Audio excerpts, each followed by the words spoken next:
The Dead by James Joyce. Lily, the caretaker's daughter, was literally run off her feet. Hardly had she brought one gentleman into the little pantry behind the office on the ground floor and helped him off with his overcoat than the wheezy hall door bell clanged again, and she had to scamper along the bare hallway to let in another guest. It was well for her she had not to attend to the ladies also. But Miss Kate and Miss Julia had thought of that, and had converted the bathroom upstairs into a ladies' dressing room. Miss Kate and Miss Julia were there, gossiping and laughing and fussing, walking after each other to the head of the stairs, peering down over the banisters and calling down to Lily to ask her who had come. It was always a great affair, the Mrs. Morcans' annual dance. Everybody who knew them came to it, members of the family, old friends of the family, the members of Julia's choir, any of Kate's pupils that were grown up enough, and even some of Mary Jane's pupils too. Never once had it fallen flat. For years and years it had gone off in splendid style as long as anyone could remember, ever since Kate and Julia, after the death of their brother Pat, had left the house in Stony Batter and taken Mary Jane, their only niece, to live with them in the dark, gaunt house on Usher's Island, the upper part of which they had rented from Mr. Fulham, the corn factor on the ground floor. That was a good 30 years ago if it was a day. Mary Jane, who was then a little girl in short clothes, was now the main prop of the household, for she had the organ in Haddington Road. She had been through the academy and gave a pupils' concert every year in the upper room of the Antient concert rooms. Many of her pupils belonged to the better class families on the Kingstown and Dalkey line. Old as they were, her aunts also did their share. Julia, though she was quite grey, was still the leading soprano in Adam and Eve's, and Kate, being too feeble to go about much, gave music lessons to beginners on the old square piano in the back room. Lily, the caretaker's daughter, did housemaid's work for them. Though their life was modest, they believed in eating well, the best of everything, diamond-bone sirloins, 3-shilling tea and the best bottled stout. But Lily seldom made a mistake in the orders, so that she got on well with her 3 mistresses. They were fussy, that was all. But the only thing they would not stand was back answers. Of course they had good reason to be fussy on such a night. And then it was long after 10 o'clock, and yet there was no sign of Gabriel and his wife. Besides, they were dreadfully afraid that Freddie Malins might turn up screwed. They would not wish for worlds that any of Mary Jane's pupils should see him under the influence, and when he was like that, it was sometimes very hard to manage him.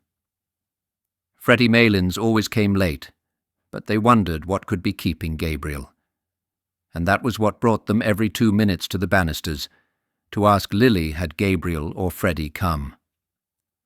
"Oh, Mr. Conroy," said Lily to Gabriel when she opened the door for him. "Miss Kate and Miss Julia thought you were never coming. Good night, Mrs. Conroy." "I'll engage they did," said Gabriel, "but they forget that my wife here takes 3 mortal hours to dress herself." He stood on the mat, scraping the snow from his galoshes, while Lily led his wife to the foot of the stairs and called out, "Miss Kate, here's Mrs. Conroy." Kate and Julia came toddling down the dark stairs at once. Both of them kissed Gabriel's wife, said she must be perished alive, and asked was Gabriel with her. "Here I am, as right as the mail, Aunt Kate. Go on up. I'll follow," called out Gabriel from the dark. He continued scraping his feet vigorously, while the 3 women went upstairs, laughing, to the ladies' dressing room. A light fringe of snow lay like a cape on the shoulders of his overcoat, and like toe-caps on the toes of his galoshes. And as the buttons of his overcoat slipped with a squeaking noise through the snow-stiffened frieze, a cold, fragrant air from out of doors escaped from crevices and folds. "Is it snowing again, Mr. Conroy?" asked Lily. She had preceded him into the pantry to help him off with his overcoat. Gabriel smiled at the 3 syllables she had given his surname and glanced at her. She was a slim, growing girl, pale in complexion and with hay-coloured hair. The gas in the pantry made her look still paler. Gabriel had known her when she was a child and used to sit on the lowest step nursing a rag doll. "Yes, Lily," he answered, "and I think we're in for a night of it." He looked up at the pantry ceiling, which was shaking with the stamping and shuffling of feet on the floor above, listened for a moment to the piano, and then glanced at the girl, who was folding his overcoat carefully at the end of a shelf. "Tell me, Lily," he said in a friendly tone, "do you still go to school?" "Oh, no, sir," she answered. "I'm done schooling this year and more." "Oh, then," said Gabriel gaily, "I suppose we'll be going to your wedding one of these fine days with your young man, eh?" The girl glanced back at him over her shoulder and said with great bitterness, "The men that is now is only all palaver and what they can get out of you." Gabriel coloured as if he felt he had made a mistake, and without looking at her, kicked off his galoshes and flicked actively with his muffler at his patent leather shoes. He was a stout, tallish young man. The high colour of his cheeks pushed upwards even to his forehead, where it scattered itself in a few formless patches of pale red. And on his hairless face there scintillated restlessly the polished lenses and the bright gilt rims of the glasses which screened his delicate and restless eyes. His glossy black hair was parted in the middle and brushed in a long curve behind his ears, where it curled slightly beneath the groove left by his hat. When he had flicked lustre into his shoes, he stood up and pulled his waistcoat down more tightly on his plump body. Then he took a coin rapidly from his pocket. "Oh, Lily," he said, thrusting it into her hands. "It's Christmas time, isn't it? Here's a little—" He walked rapidly towards the door. "Oh, no, sir," cried the girl, following him. "Really, sir, I wouldn't take it." "Christmas time! Christmas time!" said Gabriel, almost trotting to the stairs and waving his hand to her in deprecation. The girl, seeing that he had gained the stairs, called out after him, "Well, thank you, sir." He waited outside the drawing-room door until the waltz should finish, listening to the skirts that swept against it and to the shuffling of feet. He was still discomposed by the girl's bitter and sudden retort. It had cast a gloom over him which he tried to dispel by arranging his cuffs and the bows of his tie. He then took from his waistcoat pocket a little paper and glanced at the headings he had made for his speech. He was undecided about the lines from Robert Browning, for he feared they would be above the heads of his hearers. Some quotation that they would recognize from Shakespeare or from the melodies would be better. The indelicate clacking of the men's heels and the shuffling of their soles reminded him that their grade of culture differed from his. He would only make himself ridiculous by quoting poetry to them which they could not understand. They would think that he was airing his superior education. He would fail with them, just as he had failed with the girl in the pantry. He had taken up a wrong tone. His whole speech was a mistake from first to last, an utter failure. Just then his aunts and his wife came out of the ladies' dressing-room. His aunts were two small, plainly dressed old women. Aunt Julia was an inch or so the taller. Her hair, drawn low over the tops of her ears, was grey, and grey also, with darker shadows, was her large, flaccid face. Though she was stout in build and stood erect, her slow eyes and parted lips gave her the appearance of a woman who did not know where she was or where she was going. Aunt Kate was more vivacious. Her face, healthier than her sister's, was all puckers and creases, like a shriveled red apple, and her hair, braided in the same old-fashioned way, had not lost its ripe nut colour. They both kissed Gabriel frankly. He was their favourite nephew, the son of their dead elder sister, Ellen, who had married T.J. Conroy of the Port and Docks. "Greta tells me you're not going to take a cab back to Monkstown tonight, Gabriel," said Aunt Kate. "No," said Gabriel, turning to his wife. "We had quite enough of that last year, hadn't we? Don't you remember, Aunt Kate, what a cold Greta got out of it? Cab windows rattling all the way, and the east wind blowing in after we passed Merion. Very jolly it was. Greta caught a dreadful cold." Aunt Kate frowned severely and nodded her head at every word. "Quite right, Gabriel, quite right," she said. "You can't be too careful." "But as for Greta there," said Gabriel, "she'd walk home in the snow if she were let." Mrs. Conroy laughed. "Don't mind him, Aunt Kate," she said. "He's really an awful bother, what with green shades for Tom's eyes at night and making him do the dumb-bells and forcing Eva to eat the stirabout. The poor child, and she simply hates the sight of it. Oh, but you'll never guess what he makes me wear now." She broke out into a peal of laughter and glanced at her husband, whose admiring and happy eyes had been wandering from her dress to her face and hair. The two aunts laughed heartily too, for Gabriel's solicitude was a standing joke with them. "Galoshes," said Mrs. Conroy. "That's the latest. Whenever it's wet underfoot, I must put on my galoshes. Tonight even he wanted me to put them on, but I wouldn't. The next thing he'll buy me will be a diving suit." Gabriel laughed nervously and patted his tie reassuringly, while Aunt Kate nearly doubled herself, so heartily did she enjoy the joke. The smile soon faded from Aunt Julia's face, and her mirthless eyes were directed towards her nephew's face. After a pause she asked, "And what are galoshes, Gabriel?" "Galoshes, Julia!" exclaimed her sister. "Goodness me! Don't you know what galoshes are? You wear them over your boots, Greta, isn't it?" "Yes," said Mrs. Conroy. "Gutta percha things. We both have a pair now. Gabriel says everyone wears them on the continent." "Oh, on the continent," murmured Aunt Julia, nodding her head slowly. Gabriel knitted his brows and said, as if he were slightly angered, "It's nothing very wonderful, but Greta thinks it very funny because she says the word reminds her of Christy minstrels." "But tell me, Gabriel," said Aunt Kate with brisk tact, "of course you've seen about the room. Greta was saying—" "Oh, the room is all right," replied Gabriel. "I've taken one in the Gresham." "To be sure," said Aunt Kate, "by far the best thing to do. And the children, Greta, you're not anxious about them." "Oh, for one night," said Mrs. Conroy. "Besides, Bessie will look after them." "To be sure," said Aunt Kate again. "What a comfort it is to have a girl like that, one you can depend on.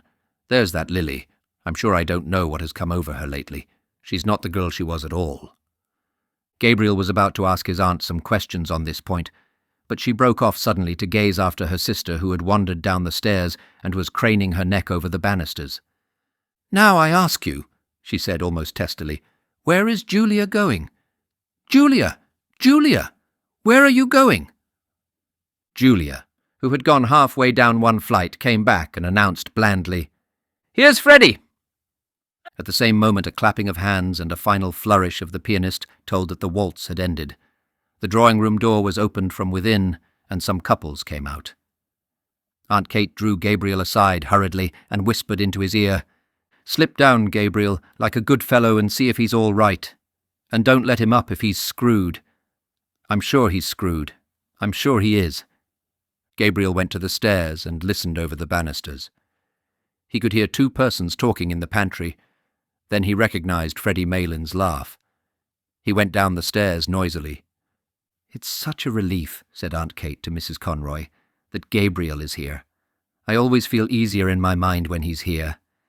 Julia, there's Miss Daly and Miss Power will take some refreshment. Thanks for your beautiful waltz, Miss Daly. It made lovely time." A tall, wizen-faced man with a stiff, grizzled moustache and swarthy skin who was passing out with his partner said, "And may we have some refreshment too, Miss Morkan?" "Julia," said Aunt Kate summarily. "And here's Mr. Brown and Miss Furlong. Take them in, Julia, with Miss Daly and Miss Power." "I'm the man for the ladies," said Mr. Brown, pursing his lips until his moustache bristled and smiling in all his wrinkles. "You know, Miss Morkan, the reason they are so fond of me is—" He did not finish his sentence, but, seeing that Aunt Kate was out of earshot, at once led the three young ladies into the back room. The middle of the room was occupied by two square tables placed end to end, and on these Aunt Julia and the caretaker were straightening and smoothing a large cloth. On the sideboard were arrayed dishes and plates, and glasses and bundles of knives and forks and spoons.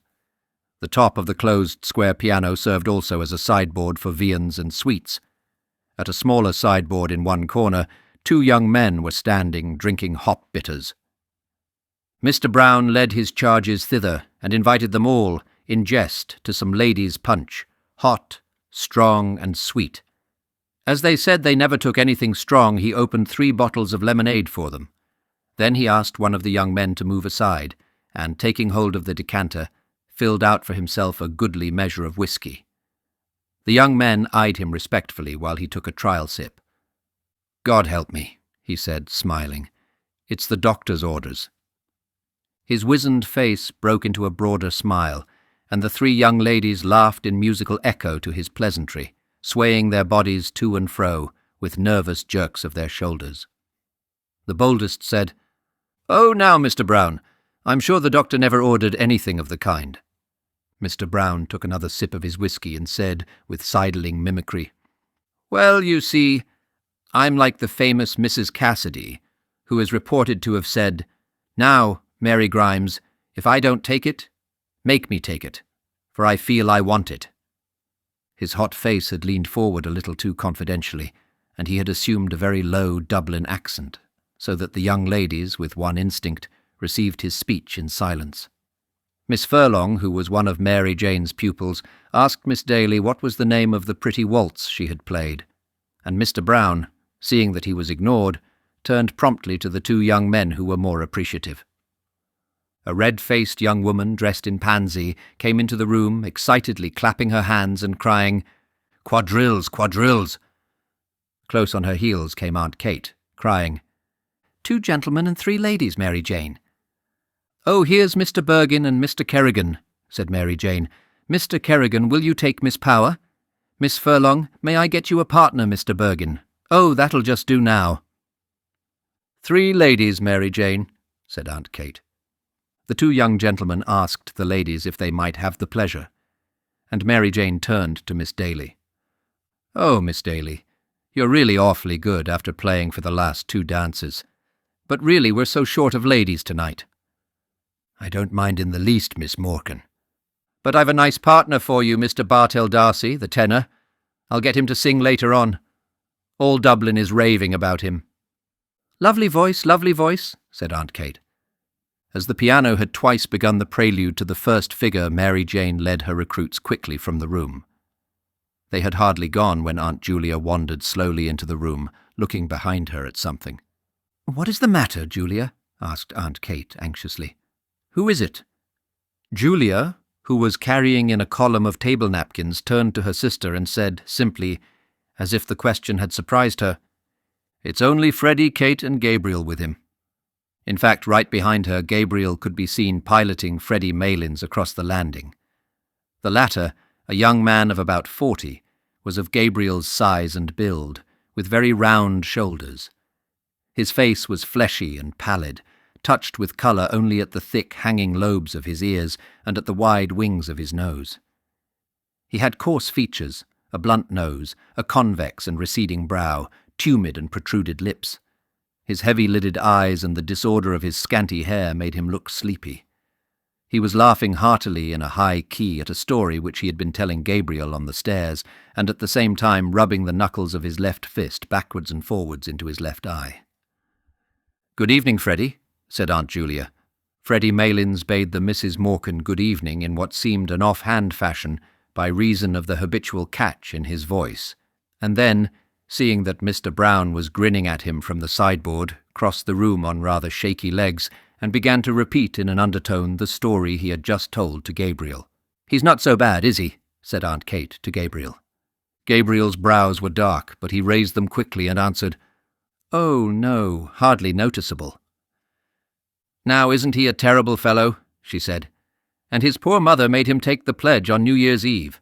But come on, Gabriel, into the drawing-room." Before leaving the room with Gabriel, she signalled to Mr. Brown by frowning and shaking her forefinger in warning to and fro. Mr. Brown nodded in answer, and, when she had gone, said to Freddie Malins, "Now then, Teddy, I'm going to fill you out a good glass of lemonade just to buck you up." Freddie Malins, who was nearing the climax of his story, waved the offer aside impatiently. But Mr. Brown, having first called Freddie Malins' attention to a disarray in his dress, filled out and handed him a full glass of lemonade. Freddie Malins' left hand accepted the glass mechanically, his right hand being engaged in the mechanical readjustment of his dress.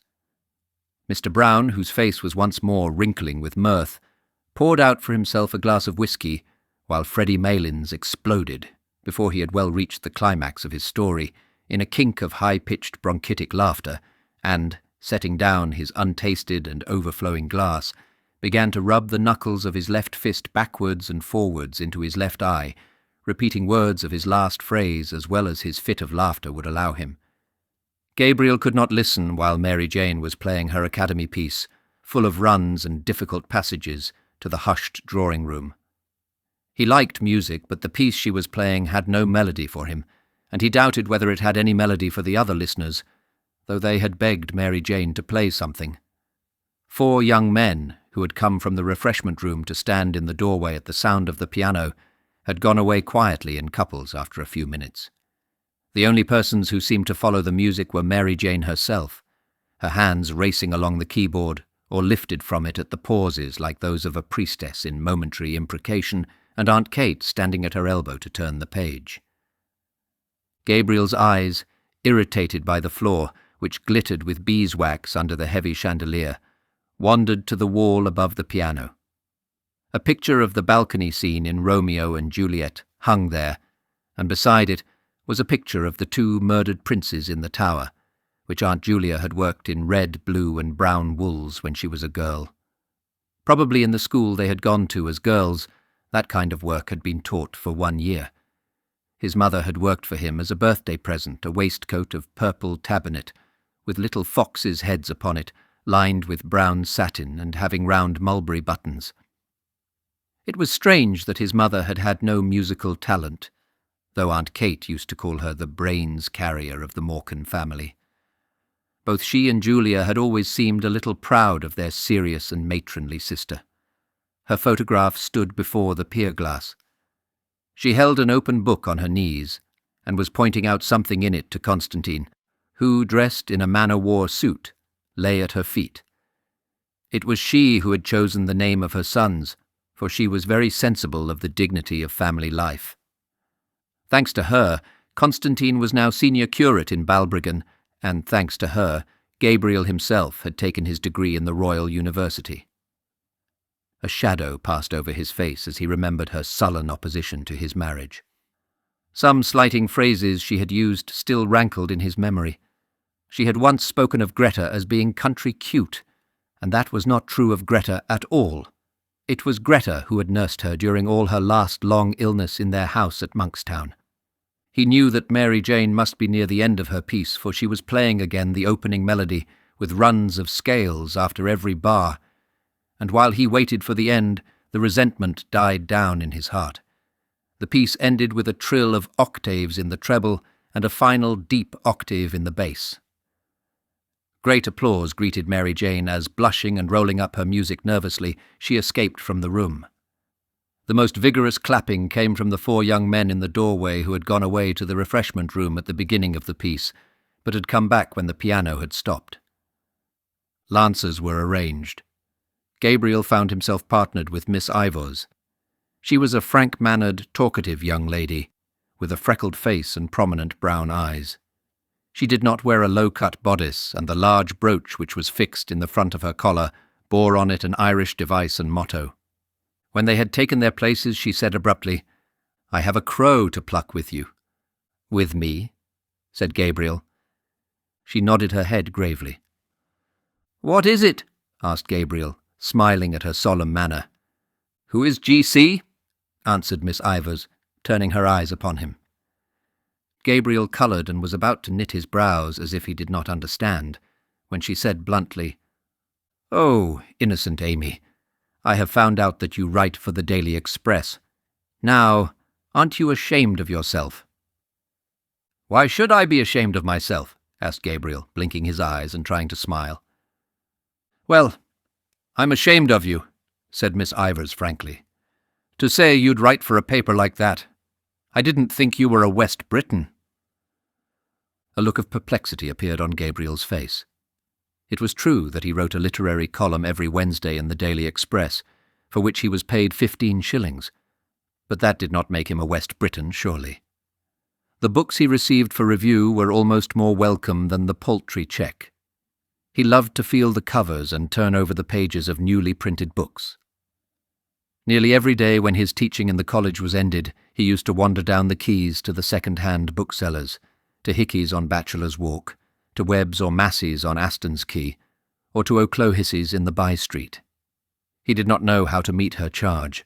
He wanted to say that literature was above politics, but they were friends of many years' standing and their careers had been parallel, first at the university and then as teachers.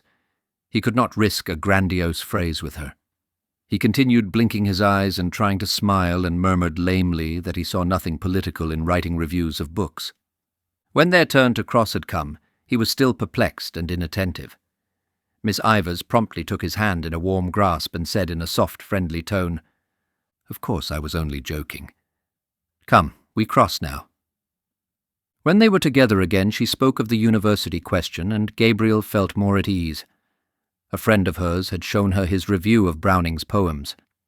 That was how she had found out the secret, but she liked the review immensely. Then she said suddenly, "Oh, Mr. Conroy, will you come for an excursion to the Aran Isles this summer? We're going to stay there a whole month. It will be splendid out in the Atlantic. You ought to come. Mr. Clancy is coming, and Mr. Kilkelly and Kathleen Kearney. It would be splendid for Greta, too, if she'd come. She's from Connaught, isn't she?" "Her people are," said Gabriel shortly. "But you will come, won't you?" said Miss Ivors, laying her warm hand eagerly on his arm. "The fact is," said Gabriel, "I have just arranged to go—" "Go where?" asked Miss Ivors. "Well, you know, every year I go for a cycling tour with some fellows, and so—" "But where?" asked Miss Ivors. "Well, we usually go to France or Belgium or perhaps Germany," said Gabriel awkwardly. "And why do you go to France and Belgium?" said Miss Ivors, "instead of visiting your own land?" "Well," said Gabriel, "it's partly to keep in touch with the languages and partly for a change." "And haven't you your own language to keep in touch with, Irish?" asked Miss Ivors. "Well," said Gabriel, "if it comes to that, you know, Irish is not my language." Their neighbours had turned to listen to the cross-examination. Gabriel glanced right and left nervously and tried to keep his good humour under the ordeal which was making a blush invade his forehead. "And haven't you your own land to visit," continued Miss Ivors, "that you know nothing of, your own people and your own country?" "Oh, to tell you the truth," retorted Gabriel suddenly, "I'm sick of my own country, sick of it." "Why?" asked Miss Ivors. Gabriel did not answer, for his retort had heated him. "Why?" repeated Miss Ivors. They had to go visiting together, and, as he had not answered her, Miss Ivors said warmly, "Of course, you've no answer." Gabriel tried to cover his agitation by taking part in the dance with great energy. He avoided her eyes, for he had seen a sour expression on her face. But when they met in the long chain, he was surprised to feel his hand firmly pressed. She looked at him from under her brows for a moment quizzically until he smiled. Then, just as the chain was about to start again, she stood on tiptoe and whispered into his ear, "West Britain." When the Lancers were over, Gabriel went away to a remote corner of the room where Freddie Mellon's mother was sitting. She was a stout, feeble old woman with white hair. Her voice had a catch in it like her son's, and she stuttered slightly. She had been told that Freddie had come and that he was nearly all right. Gabriel asked her whether she had had a good crossing. She lived with her married daughter in Glasgow and came to Dublin on a visit once a year. She answered placidly that she had had a beautiful crossing and that the captain had been most attentive to her. She spoke also of the beautiful house her daughter kept in Glasgow and of all the friends they had there. While her tongue rambled on, Gabriel tried to banish from his mind all memory of the unpleasant incident with Miss Ivors. Of course the girl or woman or whatever she was an enthusiast, but there was a time for all things. Perhaps he ought not to have answered her like that. But she had no right to call him a West Briton before people, even in joke. She had tried to make him ridiculous before people, heckling him and staring at him with her rabbit's eyes. He saw his wife making her way towards him through the waltzing couples. When she reached him, she said into his ear, "Gabriel, Aunt Kate wants to know, won't you carve the goose as usual? Miss Daly will carve the ham and I'll do the pudding." "All right," said Gabriel. "Yeah, she's sending in the younger ones first as soon as this waltz is over, so that we'll have the table to ourselves." "Were you dancing?" asked Gabriel. Of course I was. Didn't you see me? What row had you with Molly Ivors? No row? Why? Did she say so? Something like that. I'm trying to get that Mr. Darcy to sing. He's full of conceit, I think. There was no row, said Gabriel moodily. Only she wanted me to go for a trip to the west of Ireland, and I said I wouldn't. His wife clasped her hands excitedly and gave a little jump. Oh, do go, Gabriel, she cried. I'd love to see Galway again. You can go if you like, said Gabriel coldly. She looked at him for a moment, then turned to Mrs. Maylands and said, There's a nice husband for you, Mrs. Maylands. While she was threading her way back across the room, Mrs. Maylands, without adverting to the interruption, went on to tell Gabriel what beautiful places there were in Scotland and beautiful scenery. Her son-in-law brought them every year to the lakes, and they used to go fishing. Her son-in-law was a splendid fisher. One day he caught a beautiful big fish, and the man in the hotel cooked it for their dinner. Gabriel hardly heard what she said. Now that supper was coming near, he began to think again about his speech and about the quotation. When he saw Freddie Maylands coming across the room to visit his mother, Gabriel left the chair free for him and retired into the embrasure of the window.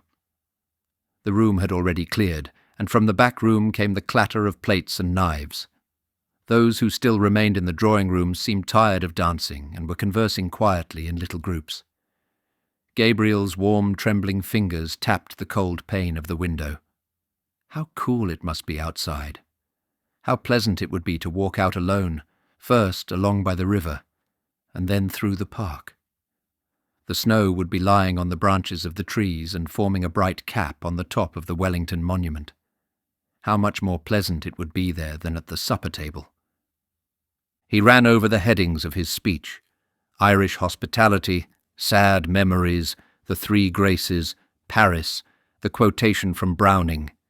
He repeated to himself a phrase he had written in his review: One feels that one is listening to a thought-tormented music. Miss Ivors had praised the review. Was she sincere? Had she really any life of her own behind all her propagandism? There had never been any ill feeling between them until that night. It unnerved him to think that she would be at the supper table, looking up at him while he spoke with her critical, quizzing eyes. Perhaps she would not be sorry to see him fail in his speech. An idea came into his mind and gave him courage. He would say, alluding to Aunt Kate and Aunt Julia, Ladies and gentlemen, the generation which is now on the wane among us may have had its faults, but for my part I think it had certain qualities of hospitality, of humour, of humanity, which the new and very serious and hyper-educated generation that is growing up around us seems to me to lack. Very good. That was one for Miss Ivors. What did he care that his aunts were only two ignorant old women? A murmur in the room attracted his attention. Mr. Brown was advancing from the door, gallantly escorting Aunt Julia, who leaned upon his arm, smiling and hanging her head. An irregular musketry of applause escorted her also as far as the piano, and then, as Mary Jane seated herself on the stool, and Aunt Julia, no longer smiling, half turned so as to pitch her voice fairly into the room, gradually ceased. Gabriel recognized the prelude. It was that of an old song of Aunt Julia's, arrayed for the bridal. Her voice, strong and clear in tone, attacked with great spirit the runs which embellish the air, and though she sang very rapidly, she did not miss even the smallest of the grace notes. To follow the voice without looking at the singer's face was to feel and share the excitement of swift and secure flight. Gabriel applauded loudly with all the others at the close of the song, and loud applause was borne in from the invisible supper table. It sounded so genuine that a little colour struggled into Aunt Julia's face as she bent to replace in the music stand the old leather-bound songbook that had her initials on the cover. Freddie Maylands, who had listened with his head perched sideways to hear her better, was still applauding when everyone else had ceased and talking animatedly to his mother, who nodded her head gravely and slowly in acquiescence. At last, when he could clap no more, he stood up suddenly and hurried across the room to Aunt Julia, whose hand he seized and held in both his hands, shaking it when words failed him, or the catch in his voice proved too much for him. "I was just telling my mother," he said, I never heard you sing so well, never. No, I never heard your voice so good as it is tonight. Now. Would you believe that now? That's the truth. Upon my word and honour, that's the truth. I never heard your voice sound so fresh and so clear and fresh. Never." Aunt Julia smiled broadly and murmured something about compliments as she released her hand from his grasp. Mr. Brown extended his open hand towards her and said to those who were near him in the manner of a showman introducing a prodigy to an audience, "Miss Julia Morkan, my latest discovery." He was laughing very heartily at this himself when Freddie Malins turned to him and said, "Well, Brown, if you're serious, you might make a worse discovery. All I can say is I never heard her sing half so well as long as I am coming here, and that's the honest truth." "Neither did I," said Mr. Brown. "I think her voice has greatly improved." Aunt Julia shrugged her shoulders and said with meek pride, 30 years ago I hadn't a bad voice as voices go." "I often told Julia," said Aunt Kate emphatically, "that she was simply thrown away in that choir, but she never would be said by me." She turned as if to appeal to the good sense of the others against a refractory child, while Aunt Julia gazed in front of her, a vague smile of reminiscence playing on her face. "No," continued Aunt Kate, "she wouldn't be said or led by anyone, slaving there in that choir night and day, 6 o'clock on Christmas morning. And all for what?" "Well, isn't it for the honour of God, Aunt Kate?" asked Mary Jane, twisting round on the piano stool and smiling. Aunt Kate turned fiercely on her niece and said, "I know all about the honour of God, Mary Jane, but I think it's not at all honourable for the Pope to turn out the women out of the choirs that have slaved there all their lives and put little whippersnappers of boys over their heads. I suppose it is for the good of the Church if the Pope does it. But it's not just, Mary Jane, and it's not right." She had worked herself into a passion, and would have continued in defence of her sister, for it was a sore subject with her. But Mary Jane, seeing that all the dancers had come back, intervened pacifically. "Now, Aunt Kate, you're giving scandal to Mr. Brown, who is of the other persuasion." Aunt Kate turned to Mr. Brown, who was grinning at this allusion to his religion, and said hastily, "Oh, I don't question the Pope's being right. I'm only a stupid old woman, and I wouldn't presume to do such a thing. But there's such a thing as common everyday politeness and gratitude. And if I were in Julia's place, I'd tell that Father Healy straight up to his face." "And besides, Aunt Kate," said Mary Jane, "we really are all hungry, and when we are hungry we are all very quarrelsome." "And when we are thirsty we are also quarrelsome," added Mr. Brown. "So that we had better go to supper," said Mary Jane, "and finish the discussion afterwards."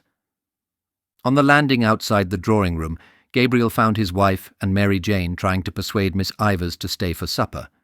But Miss Ivors, who had put on her hat and was buttoning her cloak, would not stay. She did not feel in the least hungry, and she had already overstayed her time. "But only for 10 minutes, Molly," said Mrs. Conroy. "That won't delay you." "To take a pick itself," said Mary Jane, "after all your dancing." "I really couldn't," said Miss Ivors. "I'm afraid you didn't enjoy yourself at all," said Mary Jane hopelessly. "Ever so much, I assure you," said Miss Ivors. "But you really must let me run off now." "But how can you get home?" asked Mrs. Conroy. "Oh, it's only 2 steps up the quay." Gabriel hesitated a moment and said, "If you will allow me, Miss Ivors, I'll see you home if you are really obliged to go." But Miss Ivors broke away from them.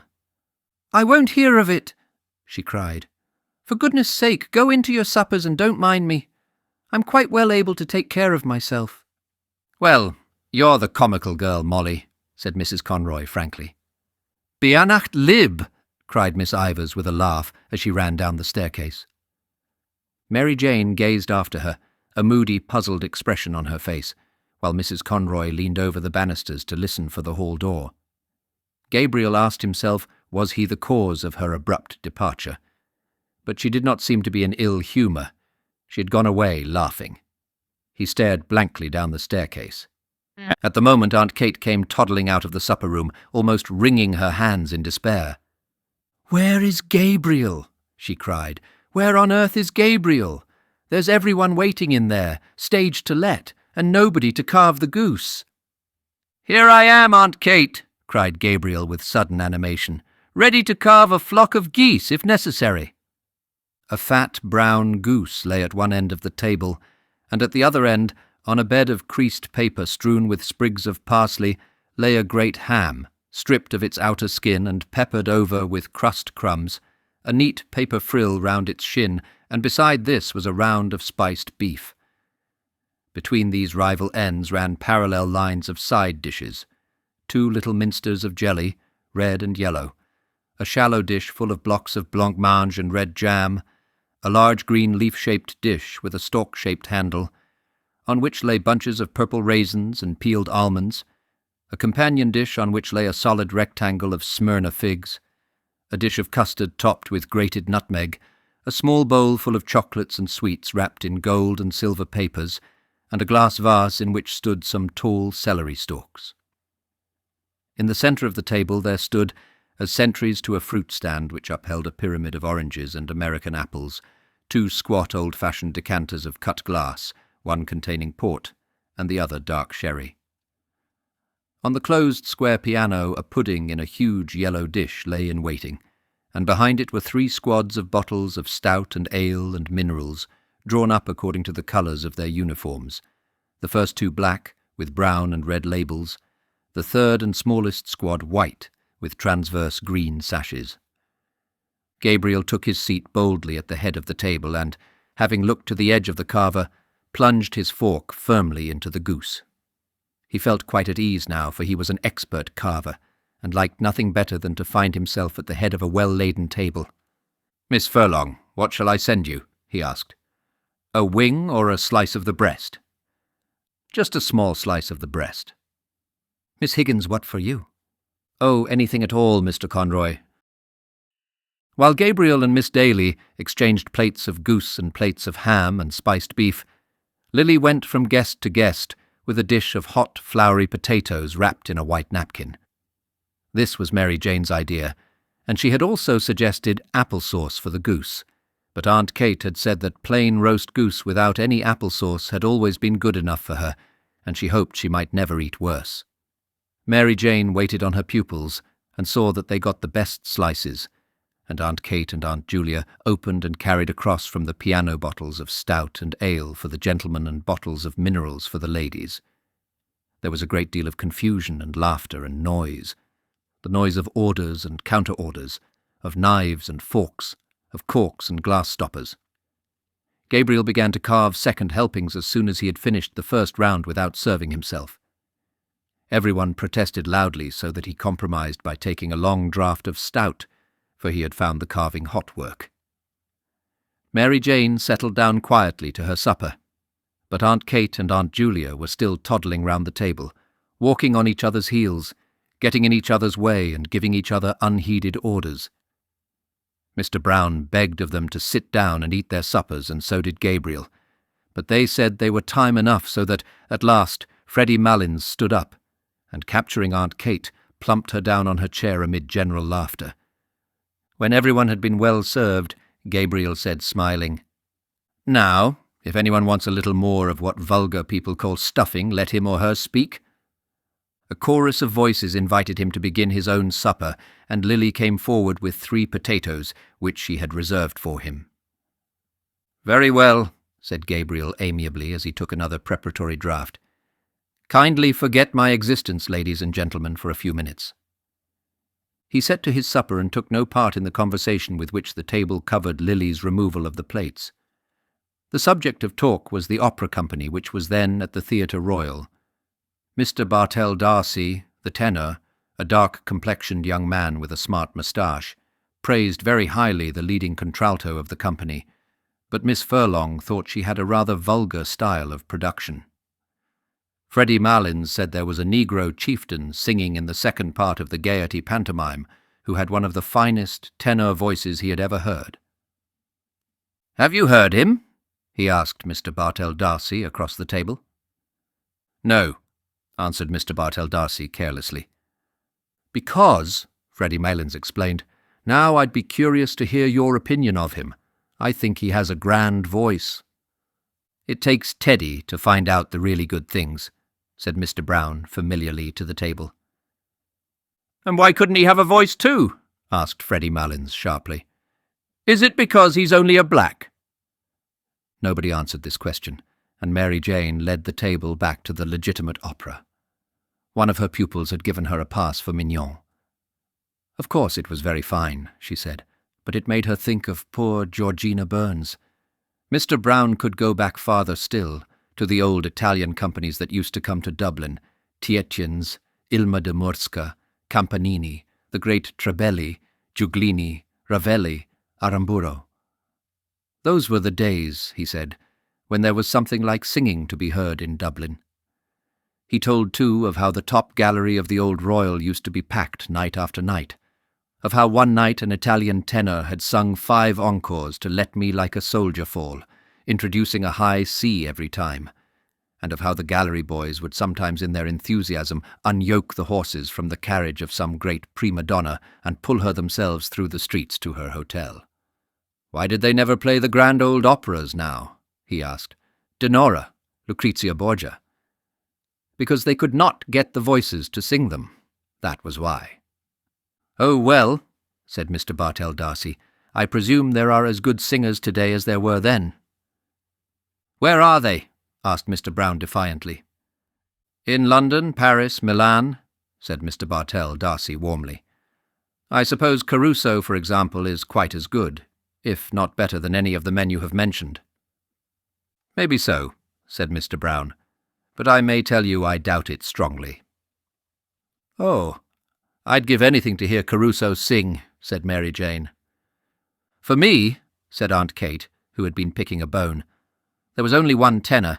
To please me, I mean. But I suppose none of you ever heard of him." "Who was he, Miss Morkan?" asked Mr. Bartell D'Arcy politely. "His name," said Aunt Kate, "was Parkinson. I heard him when he was in his prime, and I think he had then the purest tenor voice that was ever put into a man's throat." "Strange," said Mr. Bartell D'Arcy. "I never even heard of him." Yes, Miss Morkan is right," said Mr. Brown. "I remember hearing of old Parkinson, but he's too far back for me." "A beautiful, pure, sweet, mellow English tenor," said Aunt Kate with enthusiasm. Gabriel having finished, the huge pudding was transferred to the table. The clatter of forks and spoons began again. Gabriel's wife served out spoonfuls of the pudding and passed the plates down the table. Midway down they were held up by Mary Jane, who replenished them with raspberry or orange jelly or with blancmange and jam. The pudding was of Aunt Julia's making, and she received praises for it from all quarters.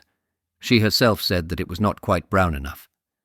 "Well, I hope, Miss Morkan," said Mr. Brown, "that I'm brown enough for you because, you know, I'm all brown."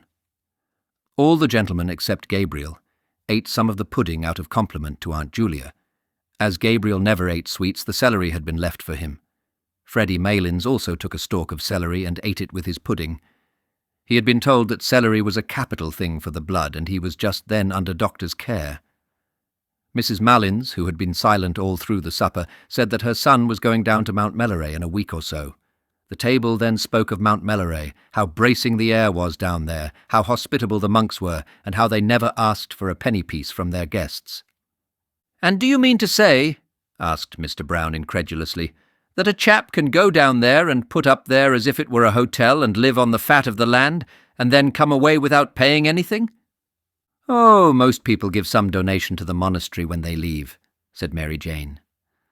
"I wish we had an institution like that in our church," said Mr. Brown candidly. He was astonished to hear that the monks never spoke, got up at 2 in the morning and slept in their coffins. He asked what they did it for.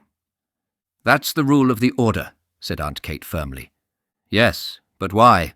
asked Mr. Brown. Aunt Kate repeated that it was the rule. That was all. Mr. Brown still seemed not to understand. Freddie Malins explained to him, as best he could, that the monks were trying to make up for the sins committed by all the sinners in the outside world. The explanation was not very clear, for Mr. Brown grinned and said, "I like that idea very much, but wouldn't a comfortable spring bed do them as well as a coffin?" "The coffin," said Mary Jane, "is to remind them of their last end." As the subject had grown lugubrious, it was buried in a silence of the table, during which Mrs. Marlins could be heard saying to her neighbour in an indistinct undertone, "They are very good men, the monks, very pious men." The raisins and almonds and figs and apples and oranges and chocolates and sweets were now passed about the table, and Aunt Julia invited all the guests to have either port or sherry.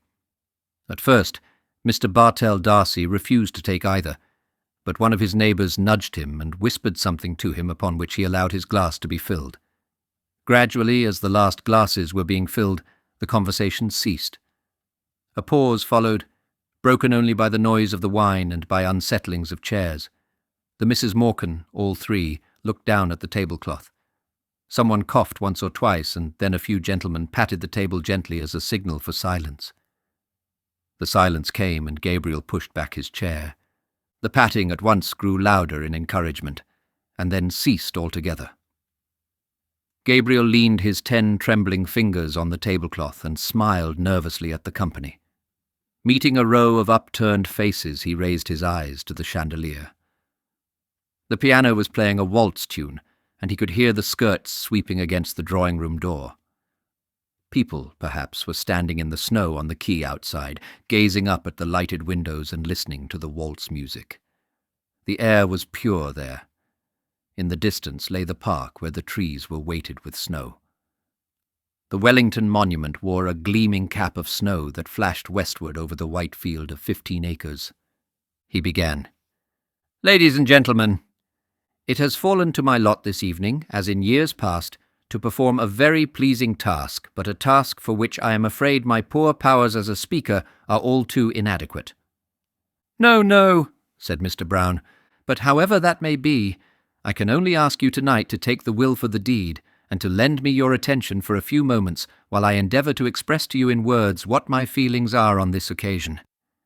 Ladies and gentlemen, it is not the first time that we have gathered together under this hospitable roof, around this hospitable board. It is not the first time that we have been the recipients, or perhaps I had better say the victims, of the hospitality of certain good ladies." He made a circle in the air with his arm and paused. Everyone laughed or smiled at Aunt Kate and Aunt Julia and Mary Jane, who all turned crimson with pleasure. Gabriel went on more boldly. "I feel more strongly with every recurring year that our country has no tradition which does it so much honour and which it should guard so jealously as that of its hospitality. It is a tradition that is unique as far as my experience goes, and I have visited not a few places abroad, among the modern nations. Some would say, perhaps, that with us it is rather a failing than anything to be boasted of. But granted even that, it is to my mind a princely failing, and one that I trust will long be cultivated among us. Of one thing, at least, I am sure. As long as this one roof shelters the good ladies aforesaid, and I wish from my heart it may do so for many and many a long year to come, the tradition of genuine, warm-hearted, courteous Irish hospitality, which our forefathers have handed down to us, and which we in turn must hand down to our descendants, is still alive among us. A hearty murmur of assent ran round the table. It shot through Gabriel's mind that Miss Ivors was not there, and that she had gone away discourteously, and he said with confidence in himself, "Ladies and gentlemen, a new generation is growing up in our midst, a generation actuated by new ideas and new principles. It is serious and enthusiastic, for these new ideas and its enthusiasm, even when it is misdirected, is, I believe, in the main sincere. But we are living in a sceptical and, if I may use the phrase, a thought-tormented age. And sometimes I fear that this new generation, educated or hyper-educated as it is, will lack those qualities of humanity, of hospitality, of kindly humour which belonged to an older day. Listening tonight to the names of all those great singers of the past, it seemed to me, I must confess, that we were living in a less spacious age. Those days might, without exaggeration, be called spacious days. And if they are gone beyond recall, let us hope, at least, that in gatherings such as this we shall still speak of them with pride and affection, still cherish in our hearts the memory of those dead and gone great ones whose fame the world will not willingly let die." "Hear, hear!" said Mr. Brown loudly. "But yet," continued Gabriel, his voice falling into a softer inflection, "there are always in gatherings such as this sadder thoughts that will recur to our minds. Thoughts of the past, of youth, of changes, of absent faces that we miss here tonight. Our path through life is strewn with many such sad memories, and were we to brood upon them always, we could not find the heart to go on bravely with our work among the living. We have all of us living duties and living affections which claim, and rightly claim, our strenuous endeavours. Therefore, I will not linger on the past. I will not let any gloomy moralizing intrude upon us here tonight. Here we are gathered together for a brief moment from the bustle and rush of our everyday routine. We are met here as friends, in the spirit of good fellowship, as colleagues, also to a certain extent, in the true spirit of camaraderie, and as the guests of, what shall I call them, the three graces of the Dublin musical world. The table burst into applause and laughter at this allusion. Aunt Julia vainly asked each of her neighbours in turn to tell her what Gabriel had said. "He says we are the three graces, Aunt Julia," said Mary Jane. Aunt Julia did not understand, but she looked up, smiling at Gabriel, who continued in the same vein. "Ladies and gentlemen, I will not attempt to play tonight the part that Paris played on another occasion. I will not attempt to choose between them. The task would be an invidious one, and one beyond my poor powers. For when I view them in turn, whether it be our chief hostess herself, whose good heart, whose too good heart, has become a byword with all who know her, or her sister, who seems to be gifted with perennial youth, and whose singing must have been a surprise and a revelation to us all tonight.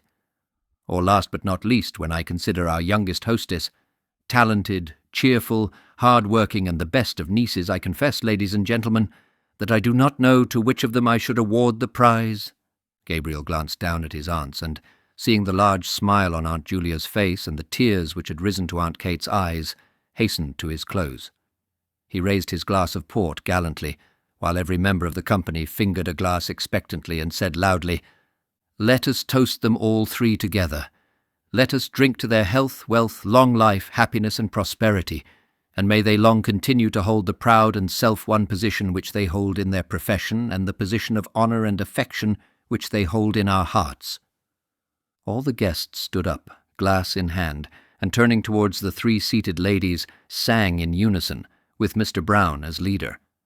"For they are jolly gay fellows, for they are jolly gay fellows, for they are jolly gay fellows, which nobody can deny."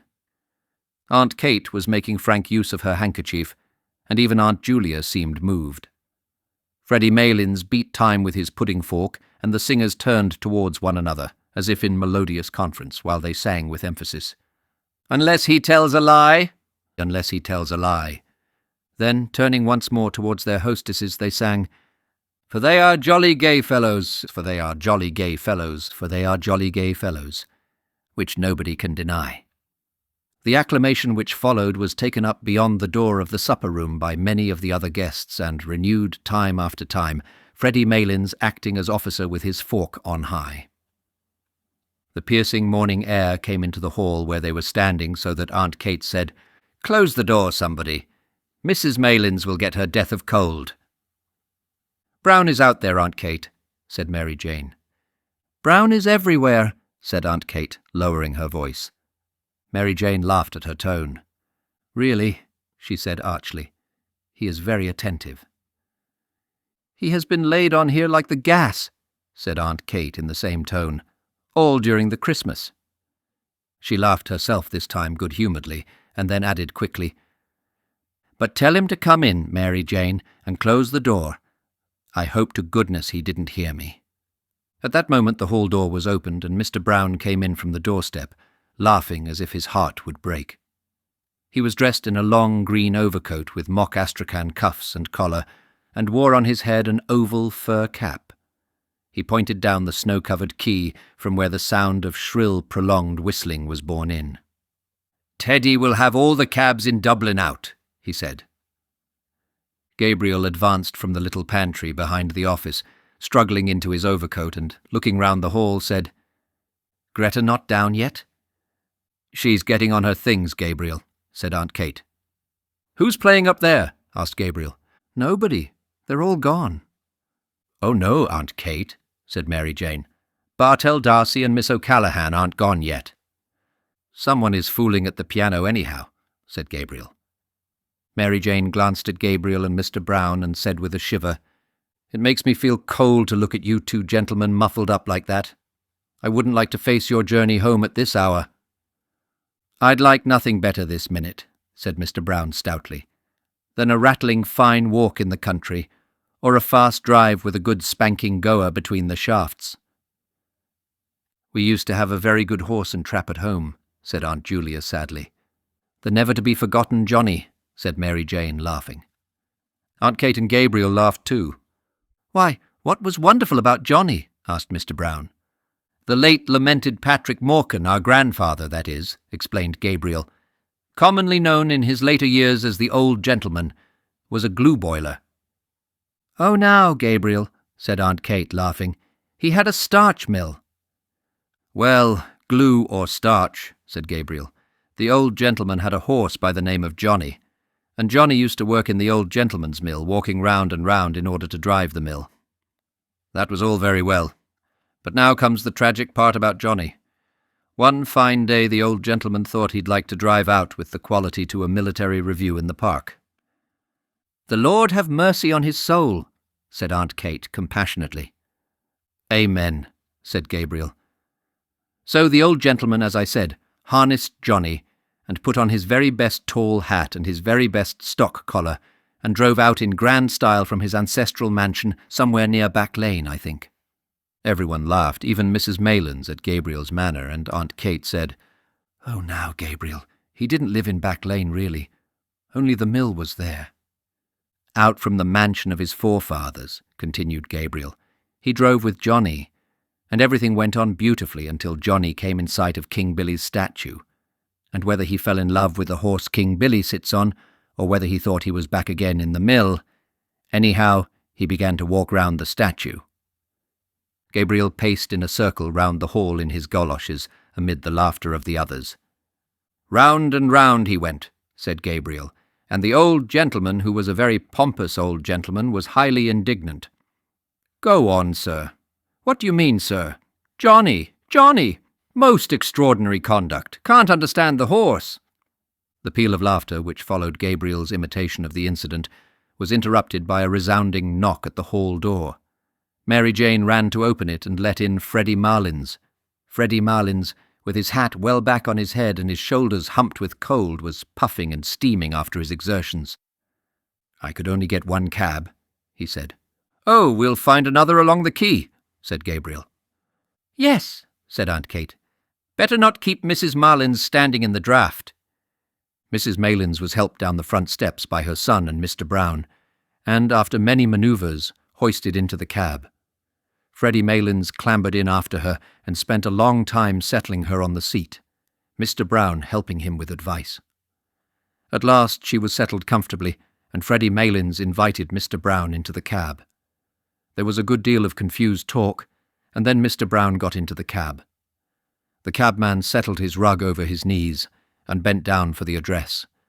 The confusion grew greater, and the cabman was directed differently by Freddie Maylands and Mr. Brown, each of whom had his head out through a window of the cab.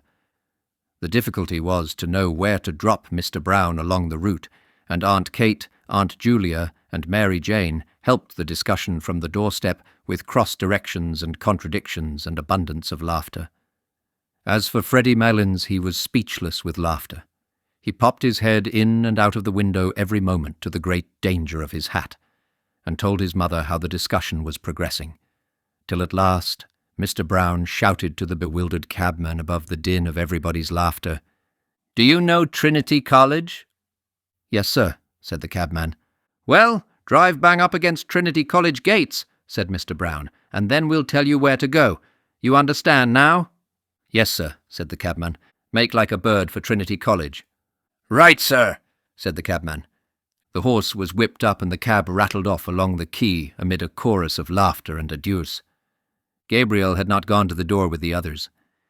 He was in a dark part of the hall, gazing up the staircase. A woman was standing near the top of the first flight, in the shadow also. He could not see her face, but he could see the terracotta and salmon-pink panels of her skirt which the shadow made appear black and white. It was his wife. She was leaning on the banisters, listening to something. Gabriel was surprised at her stillness, and strained his ear to listen also.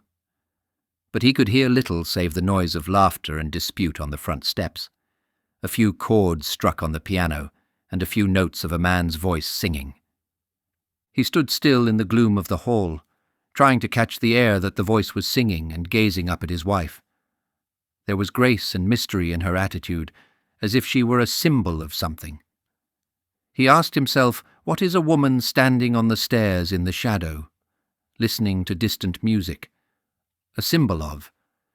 If he were a painter, he would paint her in that attitude. Her blue felt hat would show off the bronze of her hair against the darkness, and the dark panels of her skirt would show off the light ones. Distant music, he would call the picture if he were a painter. The hall door was closed, and Aunt Kate, Aunt Julia, and Mary Jane came down the hall, still laughing. "Well, isn't Freddie terrible?" said Mary Jane. "He's really terrible." Gabriel said nothing but pointed up the stairs towards where his wife was standing. Now that the hall door was closed, the voice and the piano could be heard more clearly. Gabriel held up his hand for them to be silent. The song seemed to be in the old Irish tonality, and the singer seemed uncertain both of his words and of his voice. The voice, made plaintive by distance and by the singer's hoarseness, faintly illuminated the cadence of the air with words expressing grief. "Oh, the rain falls on my heavy locks, and the dew wets my skin. My babe lies cold." "Oh!" exclaimed Mary Jane. "It's Bartell D'Arcy singing, and he wouldn't sing all the night. Oh, I'll get him to sing a song before he goes." "Oh, do, Mary Jane," said Aunt Kate. Mary Jane brushed past the others and ran to the staircase, but before she reached it the singing stopped, and the piano was closed abruptly. "Oh, what a pity," she cried. "Is he coming down, Greta?" Gabriel heard his wife answer yes, and saw her come down towards them.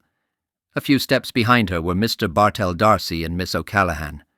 "Oh, Mr. D'Arcy," cried Mary Jane, "it's downright mean of you to break off like that when we were all in raptures listening to you." "I have been at him all the evening," said Miss O'Callaghan, "and Mrs. Conroy too, and he told us he had a dreadful cold and couldn't sing." "Oh, Mr. D'Arcy," said Aunt Kate, "now that was a great fib to tell." "Can't you see that I'm as hoarse as a crow?" said Mr. D'Arcy roughly. He went into the pantry hastily and put on his overcoat. The others, taken aback by his rude speech, could find nothing to say. Aunt Kate wrinkled her brows and made signs to the others to drop the subject. Mr. D'Arcy stood swathing his neck carefully and frowning. "It's the weather," said Aunt Julia after a pause. "Yes, everybody has colds," said Aunt Kate readily. "Everybody." "They say," said Mary Jane, "we haven't had snow like it for 30 years, and I read this morning in the newspapers that the snow is general all over Ireland."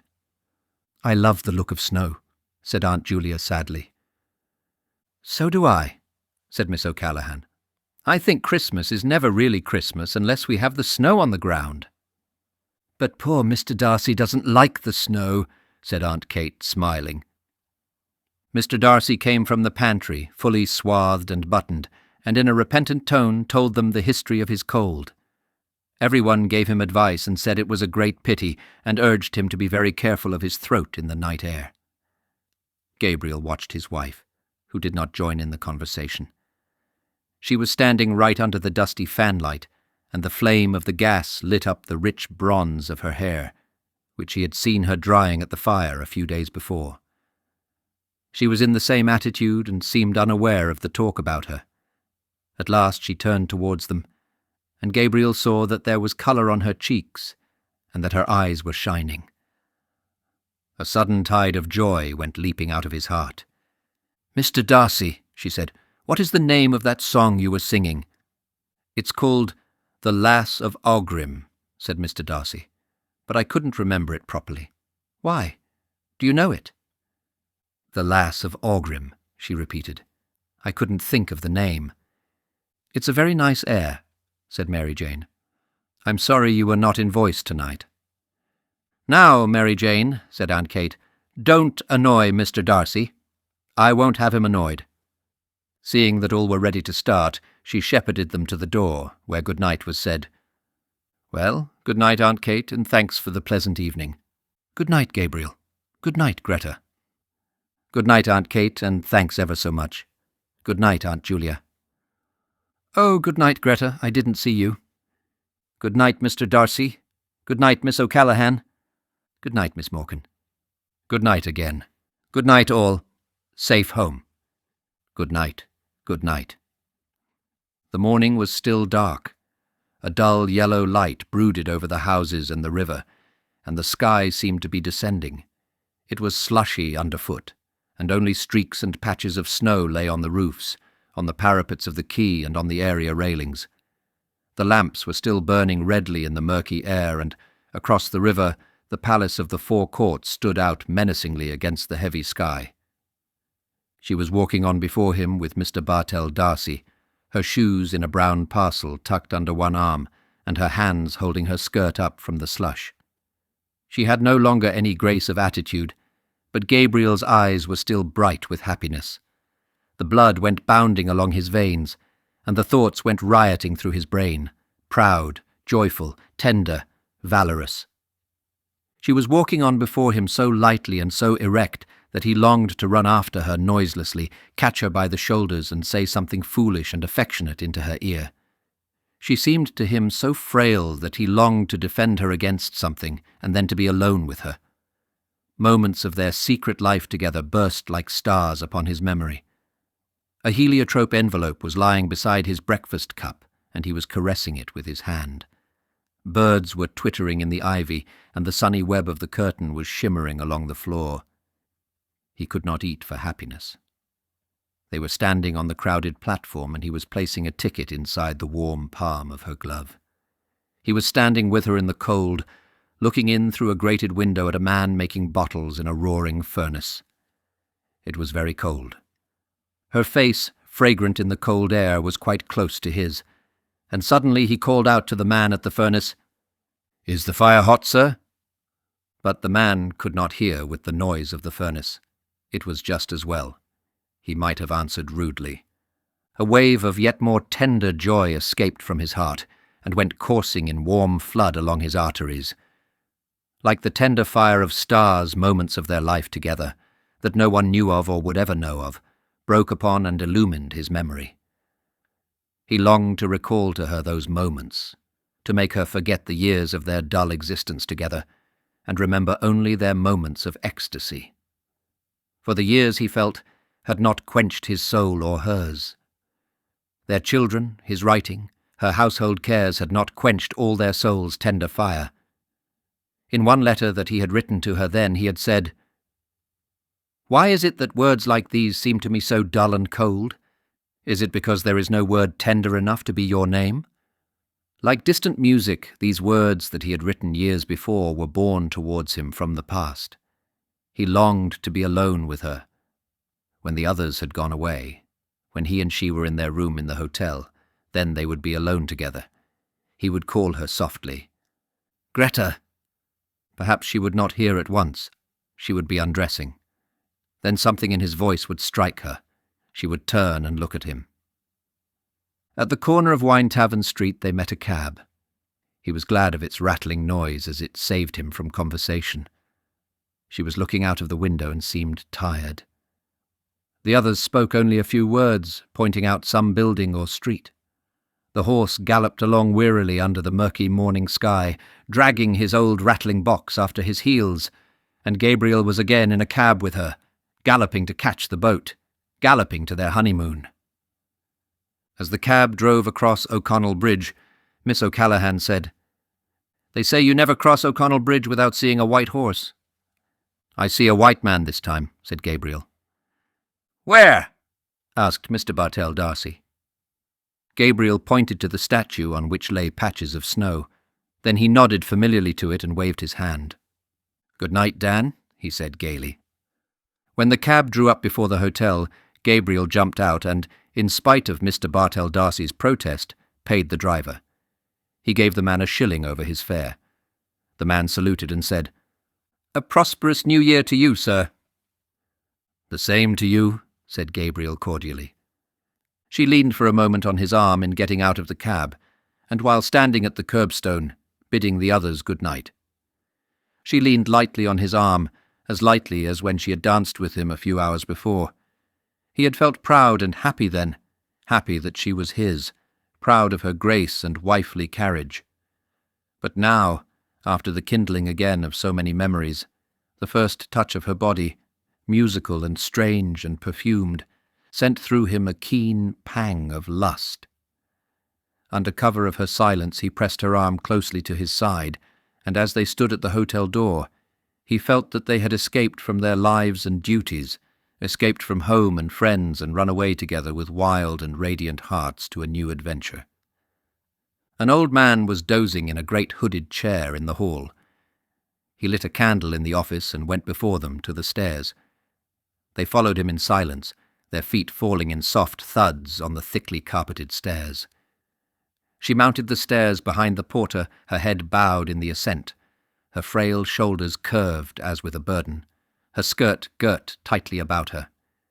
He could have flung his arms about her hips and held her still, for his arms were trembling with desire to seize her, and only the stress of his nails against the palms of his hands held the wild impulse of his body in check. The porter halted on the stairs to settle his guttering candle. They halted too on the steps below him. In the silence, Gabriel could hear the falling of the molten wax into the tray and the thumping of his own heart against his ribs. The porter led them along a corridor and opened a door. Then he set his unstable candle down on a toilet table and asked at what hour they were to be called in the morning. 8, said Gabriel. The porter pointed to the tap of the electric light and began a muttered apology, but Gabriel cut him short. We don't want any light. We have light enough from the street. And I say, he added, pointing to the candle, you might remove that handsome article like a good man. The porter took up his candle again, but slowly, for he was surprised by such a novel idea. Then he mumbled good night and went out. Gabriel shot the lock to. A ghostly light from the street lamp lay in a long shaft from one window to the door. Gabriel threw his overcoat and hat on a couch and crossed the room towards the window. He looked down into the street in order that his emotion might calm a little. Then he turned and leaned against a chest of drawers with his back to the light. She had taken off her hat and cloak, and was standing before a large swinging mirror, unhooking her waist. Gabriel paused for a few moments, watching her, and then said, Greta. She turned away from the mirror slowly and walked along the shaft of light towards him. Her face looked so serious and weary that the words would not pass Gabriel's lips. No, it was not the moment yet. You look tired, he said.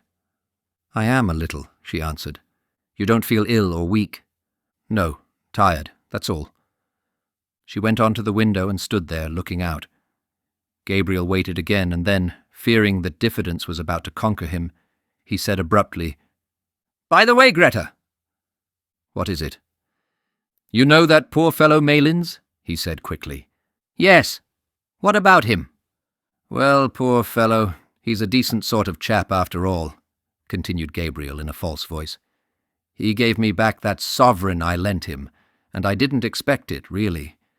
It's a pity he wouldn't keep away from that Brown, because he's not a bad fellow, really. He was trembling now with annoyance. Why did she seem so abstracted? He did not know how he could begin. Was she annoyed, too, about something? If she would only turn to him or come to him of her own accord. To take her as she was would be brutal. No, he must see some ardour in her eyes first. He longed to be master of her strange mood. When did you lend him the £1? She asked, after a pause. Gabriel strove to restrain himself from breaking out into brutal language about the sottish Malins and his £1. He longed to cry to her from his soul, to crush her body against his, to overmaster her. But he said, Oh, at Christmas, when he opened that little Christmas card shop in Henry Street. He was in such a fever of rage and desire that he did not hear her come from the window.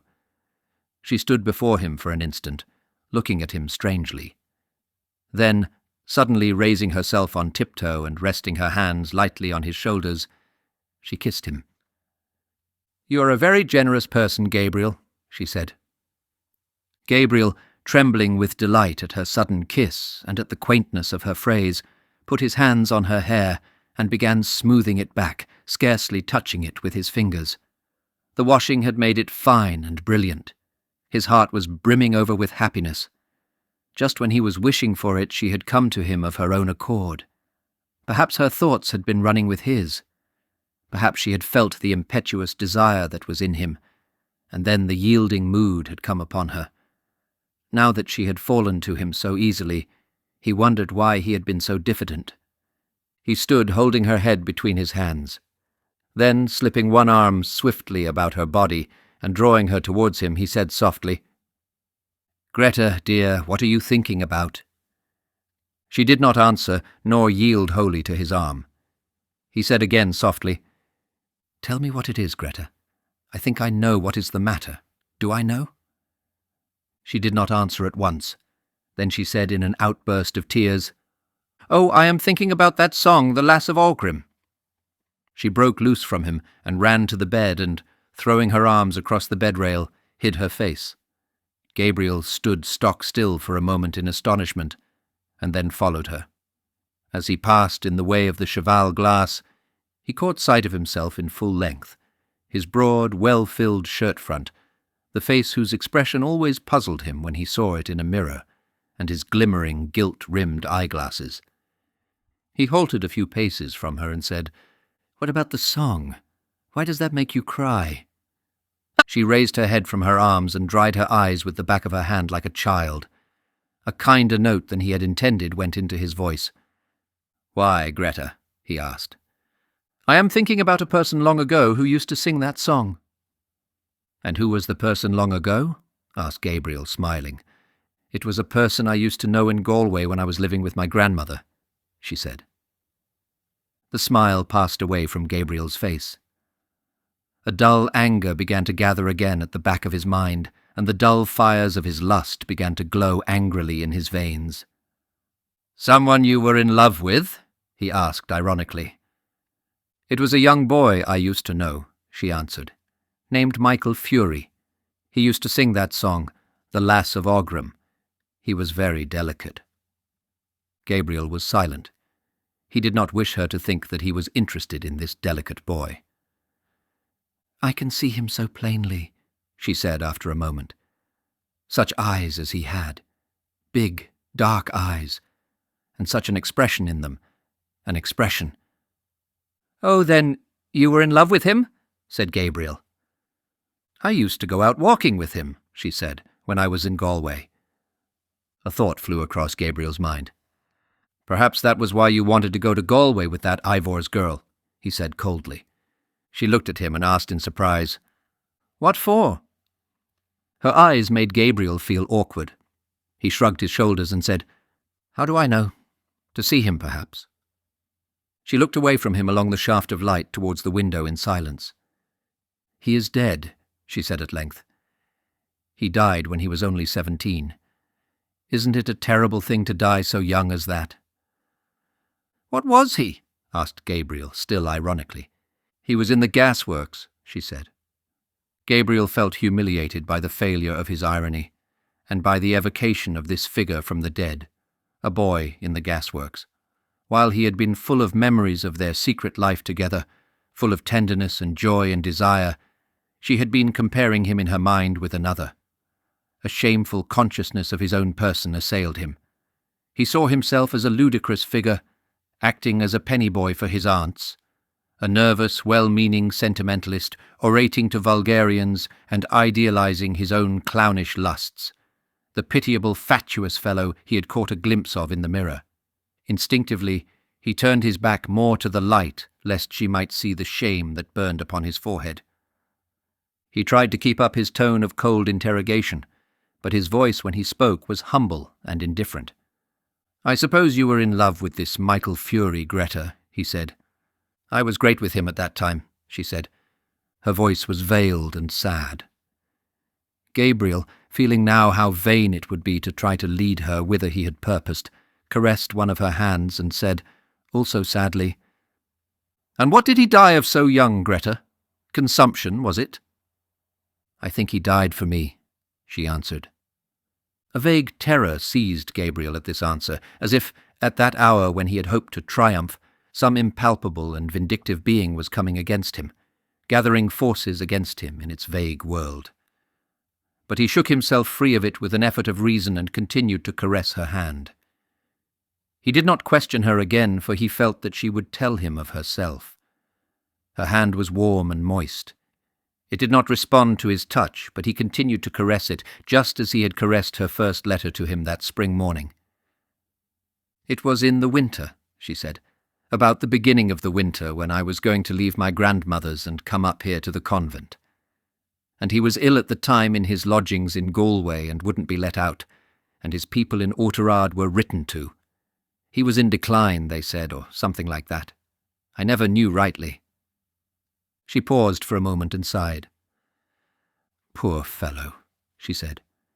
"He was very fond of me, and he was such a gentle boy. We used to go out together, walking, you know, Gabriel, like the way they do in the country. He was going to study singing only for his health. He had a very good voice, poor Michael Fury." "Well, and then?" asked Gabriel. "And then when it came to the time for me to leave Galway and come up to the convent, he was much worse and I wouldn't be let see him. So I wrote him a letter saying I was going up to Dublin and would be back in the summer and hoping he would be better then." She paused for a moment to get her voice under control and then went on. "Then, the night before I left, I was in my grandmother's house in Nuns Island, packing up, and I heard gravel thrown up against the window.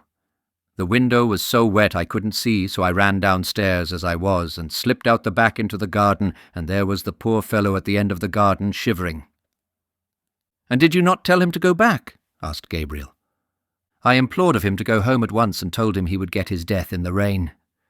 But he said he did not want to live. I can see his eyes as well. He was standing at the end of the wall where there was a tree." "And did he go home?" asked Gabriel. "Yes, he went home, and when I was only a week in the convent he died, and he was buried in Oughterard, where his people came from. Oh, the day I heard that he was dead." She stopped, choking with sobs, and, overcome by emotion, flung herself face downward on the bed, sobbing in the quilt. Gabriel held her hand for a moment longer, irresolutely, and then, shy of intruding on her grief, let it fall gently and walked quietly to the window. She was fast asleep. Gabriel, leaning on his elbow, looked for a few moments unresentfully on her tangled hair and half-open mouth, listening to her deep-drawn breath. So she had had that romance in her life. A man had died for her sake. It hardly pained him now to think how poor a part he, her husband, had played in her life. He watched her while she slept as though he and she had never lived together as man and wife. His curious eyes rested long upon her face and on her hair, and as he thought of what she must have been then, in that time of her first girlish beauty, a strange, friendly pity for her entered his soul. He did not like to say even to himself that her face was no longer beautiful, but he knew that it was no longer the face for which Michael Fury had braved death. Perhaps she had not told him all the story. His eyes moved to the chair over which she had thrown some of her clothes. A petticoat string dangled to the floor. One boot stood upright, its limp upper fallen down. The fellow of it lay upon its side. He wondered at his riot of emotions of an hour before. From what had it proceeded? From his aunt's supper, from his own foolish speech, from the wine and dancing, the merrymaking when saying good night in the hall, the pleasure of the walk along the river in the snow. Poor Aunt Julia. She, too, would soon be a shade with the shade of Patrick Morkan and his horse.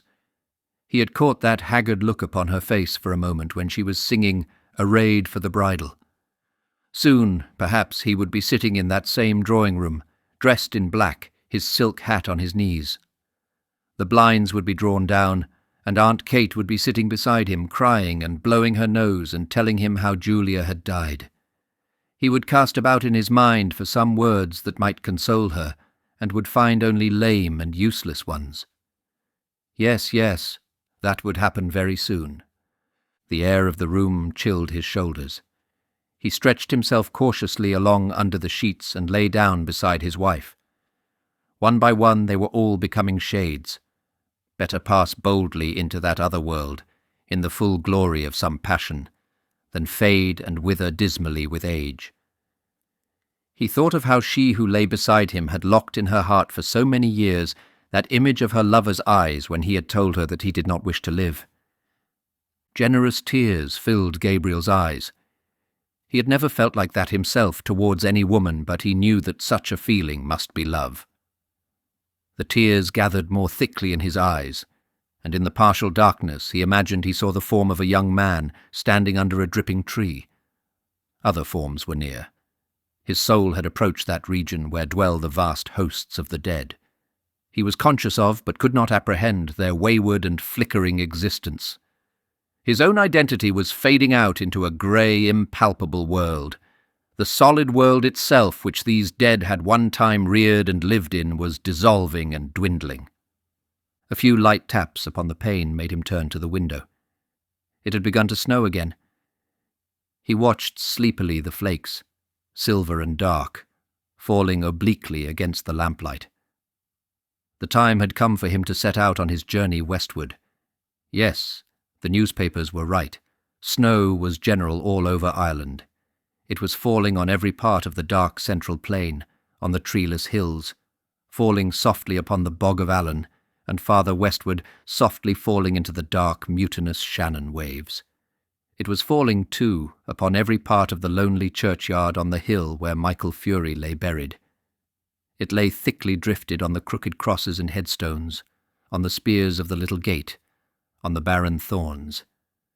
His soul swooned slowly as he heard the snow falling faintly through the universe, and faintly falling, like the descent of their last end, upon all the living and the dead. The End. Best audiobooks for free hopes that you have enjoyed this production of The Dead by James Joyce.